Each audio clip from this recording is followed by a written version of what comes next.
اعوذ باللہ من الشیطان الرجیم بسم اللہ الرحمن الرحیم۔ سامعین اور ناظرین، حضرت محمد صلی اللہ علیہ وآلہ وسلم کے چچا حضرت ابو طالب علیہ السلام کے بارے میں منکرین ماتم کہتے ہیں کہ انہوں نے کلمہ نہیں پڑھا اور وہ کافر ہی مرے ہیں۔ تو ان سے میرا سوال ہے کہ آپ کا نکاح کس نے پڑھا ہے؟ آپ کے والد کا نکاح کس نے پڑھا ہے؟ مولوی صاحب نے یا پنڈت نے؟ پادری نے یا گرو جی نے؟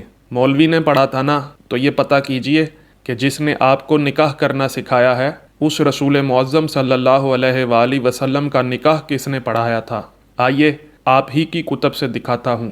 کتاب کا نام جدید سیرت النبی صلی اللہ علیہ وآلہ وسلم ہے، جس کو غیر شیعوں کے ہاں فقیہ کا درجہ رکھنے والے مفتی عبدالستار نے لکھا ہے، اور یہ ادارہ تالیفات اشرفیہ ملتان پاکستان سے چھپی ہے۔ جلد اس کی 1 اور صفحہ 131 ہے۔ اس میں لکھا ہے کہ ابو طالب نے خطبہ نکاح پڑھا۔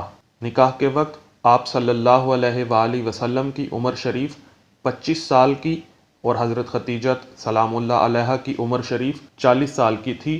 20 اونٹ مہر مقرر ہوا، اور انہوں نے سیرت ابن ہشام کا حوالہ دیا ہے۔